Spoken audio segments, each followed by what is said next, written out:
मैं कमेंट्स में देख रहा हूँ, कई सारे लोग इस तरीके का कमेंट कर रहे हैं, क्या हाल है स्मॉल कैप वालों, स्मॉल कैप इन्वेस्टर्स कैसा हाल है, इस टाइप का कमेंट है। दूसरे टाइप का कुछ कमेंट है, वो कह रहे हैं कि स्मॉल कैप्स में अभी इन्वेस्ट नहीं करो, लार्ज कैप में इन्वेस्ट करो, जब मार्केट ऊपर आ जाएगी तब स्मॉल कैप में करना, कंफर्मेशन कुछ मिले मार्केट रिकवरी का तब स्मॉल कैप में इन्वेस्ट करना। मतलब इस टाइप का कई सारे कमेंट्स आ रहे हैं, जैसे कि मतलब दूसरे लोगों को अगर ऐसी बातें सुनने को मिलेगी तो वो थोड़ा सा वहां पे एक तरीके से मोटिवेशन उनका कम हो जाएगा इन्वेस्टमेंट का। इस तरीके का लोग कमेंट कर रहे हैं और मुझे लगता है आसपास में भी वो लोग इसी तरीके की बातें फैला रहे होंगे। देखिए, आप चेक करिए चार्ट पे जाके, ठीक है। टॉप जो स्मॉल कैप 250 इंडेक्स है उसका टॉप, जो मिड कैप 150 इंडेक्स है उसका टॉप, जो निफ्टी 50 इंडेक्स है उनका टॉप। ये तीन मेन इंडेक्स है लार्ज मिड एंड स्मॉल के।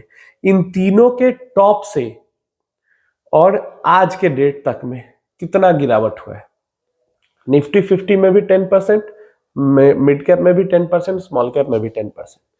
तीनों के अंदर टॉप से 10% की ही गिरावट हुई है। पॉइंट्स में 10 पॉइंट समथिंग ऐसे हो सकता है, लेकिन गिरावट अगर मेजर नंबर की बात करें तो 10% की ही है। 10 से 11% के बीच में पॉइंट्स में कुछ अंतर है तीनों ही इंडेक्स में, तीनों ही मेन इंडेक्स में। हुआ क्या है कि गिरावट तो सेम हुई है तीनों में इंडेक्स में, लेकिन पिछले एक महीने में mid cap and small cap 7% गिरे हैं और जो लार्ज कैप है वो 4% गिरा है।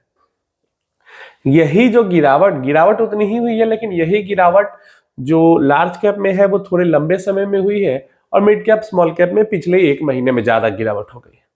इस कारण से आपको लग रहा है कि मिड कैप स्मॉल कैप बहुत गिर गया है, बहुत तो वॉलेटाइल तो होता ही है, गिरा उतना ही है, लेकिन ये जल्दी गिरा है और वो धीरे धीरे करके गिरा है। यही अंतर है और इसके अलावा कुछ अंतर नहीं है अभी तक जो सिचुएशन हुआ है। एक चीज ये समझो कि 2 साल, लगभग पूरे 2 साल, जनवरी 2023 जब हिंडनबर्ग का पहला न्यूज आया था, अडानी में जो फॉल हुआ था, मार्केट भी गिरा था उस टाइम में, उसके बाद प्रेजेंट टाइम तक 10% की गिरावट नहीं देखने को मिली थी। 2 साल में पहली बार मार्केट ने 10% का करेक्शन दिखाया। 2 साल से लोग इंतजार कर रहे थे कि थोड़ा मार्केट गिरे, थोड़ा मार्केट गिरे, थोड़ा मार्केट गिरे तो हम पैसा इन्वेस्ट करें। मतलब 2-3 महीने पहले तक जो चीज आपको 100 रुपए की मिल रही थी, अभी वो चीज आपको, नॉर्मल कैलकुलेशन के लिए कह रहा हूं कि 90 की मिल रही है, मान लो 10 रुपए कम में मिल रही है। क्लियर है? तो 100 रुपए की चीज आपको 90 रुपए में मिल रही है और ये कोई एक स्टॉक तो है नहीं कि कंपनी बंद हो जाएगी, फंड है। तो 100 रुपए की चीज 90 रुपए में मिल रही है, तो हम इंतजार करेंगे कि वापस जब वो 100 जाएगा तो हम उसको खरीदेंगे या 105 जाएगा तो खरीदेंगे। कि 100 रुपए की चीज 90 में मिल रही है तो कम से अभी और गिर सकता है, हो सकता है वो 80 पे चला जाए, 85 पे चला जाए, तो 90 रुपए में थोड़ा इन्वेस्ट कर लेंगे, थोड़ा खरीद लेंगे, फिर 85 जाएगा फिर थोड़ा खरीद लेंगे, 80 जाएगा फिर थोड़ा खरीद लेंगे। अगर पैसा रहेगा तो, नहीं रहेगा तो 90 में खरीदा, फिर बैठ के इंतजार करेंगे, जब ऊपर जाएगा तो जो करना होगा, हमारा गोल का टाइम आएगा तो उसको एग्जिट करेंगे। ये तो सिंपल सी चीज है ना, इसमें इतना सब कुछ करके इसको कॉम्प्लिकेट करने का तो जरूरत ही नहीं है। अभी लार्ज कैप में कर लेते हैं, बाद में स्मॉल कैप में कर लेंगे, इस चीज का कोई लॉजिक नहीं होता है।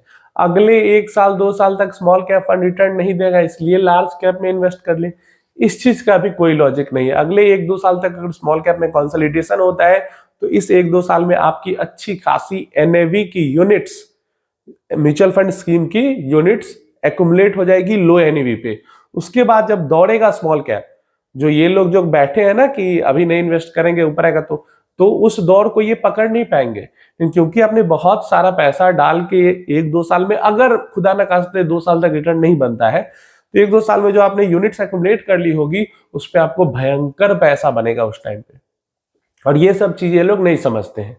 ये जो लॉजिक या ये जो माइंडसेट होता है ना कि म्यूचुअल फंड्स के अंदर, डायरेक्ट स्टॉक्स की बात नहीं करें, कि रिकवरी का साइन दिखेगा ऊपर आएगा तो इन्वेस्ट करेंगे, ये सब इमेच्योर लोगों का माइंडसेट होता है।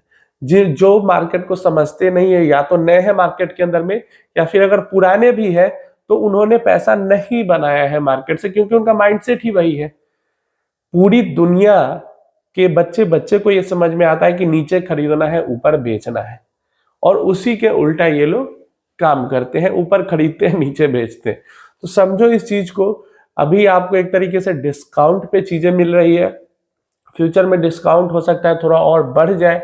तो अगर डिस्काउंट बढ़ता है और किसके पास पैसा होगा तो वही डिस्काउंट का फायदा उठाएगा, नहीं होगा तो कम से कम जितना डिस्काउंटेड प्राइस में सामान खरीद लिया है हमने उसको तो हम एंजॉय करें, उसको तो रख के बैठे।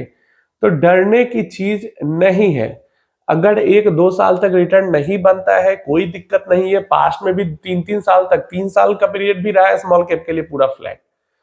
तो ये तो हम मान के ही चलते हैं कि 2-3 साल का पीरियड, विंटर पीरियड आ सकता है स्मॉल कैप इन्वेस्टिंग में।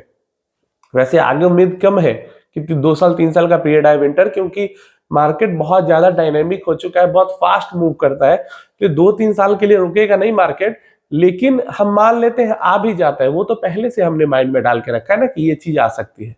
और अभी लार्ज में करते हैं, बाद में स्मॉल में करेंगे, फिर मिड में करेंगे, इन सब चक्करों में नहीं पड़ना है। सिंपल सी आपका होल्डिंग पीरियड आपको समझना है, 10 साल, 5 साल, 15 साल क्या है, और उसके अकॉर्डिंग जो फंड सूटेबल होता है उस होल्डिंग पीरियड के लिए उसके अंदर इन्वेस्टमेंट करना है। 50 तरह की 50 जगह की बातें सुन के इधर उधर इन्फ्लुएंस नहीं होना है, नहीं तो वो खुद भी गड़बड़ करते हैं और आपका भी गड़बड़ कर देंगे। डिस्काउंट में मिल रही है चीजें, चीप रेट में मिल रही है। अब मतलब 2 साल से जो लोग कह रहे थे अब तो मार्केट ने उनकी बातों को सुना है। 2 साल से लोग रट्टा लगा के रखे थे कि गिरे गिरे गिरे गिरे तो हम इन्वेस्ट करें, और जब गिरा तो अब कह रहे हैं उठे उठे उठे उठे तो हम इन्वेस्ट करेंगे। तो ये माइंडसेट सही नहीं है। एक क्वेश्चन भी ले लेते हैं इस वीडियो के अंदर। व्यूअर का क्वेश्चन था कि आप डायरेक्ट स्कीम का नाम क्यों नहीं बताते कि इसमें इन्वेस्ट कर दो। तो देखो, डायरेक्ट स्कीम का नाम मैं इसलिए नहीं बताता कि स्कीम से ज्यादा जरूरी है कैटेगरी समझना। स्कीम तो आज परफॉर्म कर रहा है, अगले साल नहीं करेगा, उसके फिर अगले साल करेगा, तो स्कीम के अंदर तो आप बने रहो, लेकिन क्यों उस स्कीम के अंदर इन्वेस्ट करना है या क्यों उस कैटेगरी के अंदर इन्वेस्ट करना है, मैं इस चीज को ज्यादा मतलब फोकस करता हूँ, जोर देता हूँ इस पे कि उसको समझना ज्यादा जरूरी है। क्योंकि सिर्फ नाम जान के आप इन्वेस्ट करोगे ना, आप डर के भाग जाओगे।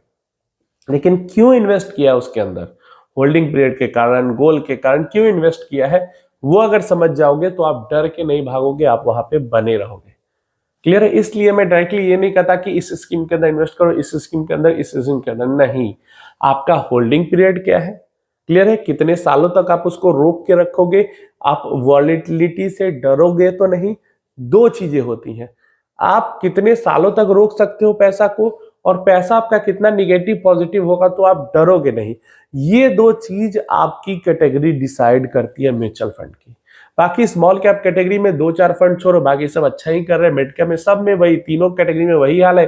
नीचे के 5 छोड़ दो तो बाकी सब अच्छा ही करते रहते हैं, कोई 5-10 पॉइंट ऊपर, कोई 5-10 पॉइंट नीचे, तो वो हर साल ऊपर नीचे होते रहता है।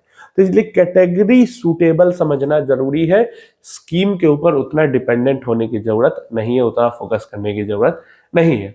अगर आपने कैटेगरी, मान लो आपकी सूटेबल कैटेगरी स्मॉल कैप है, आपने इन्वेस्ट किया लार्ज कैप में, तो स्मॉल कैप का जो वर्स्ट परफॉर्मिंग जो फंड होगा ना, वो भी लार्ज कैप के एवरेज रिटर्न से बेहतर परफॉर्म करेगा। तो इसलिए अगर कैटेगरी सही हो गई तो स्मॉल कैप अगर खराब, मतलब कैटेगरी अगर सही हो गई तो म्यूचुअल फंड अगर उस कैटेगरी का खराब भी है तो भी आप अगर खराब कैटेगरी सेलेक्ट कर लोगे उससे बेहतर ही आपको रिटर्न बन जाएंगे। तो ये चीज मैं समझाना चाहता हूँ, इसीलिए मैं डायरेक्ट स्कीम का नाम नहीं लेता, मैं कैटेगरी समझाता हूँ।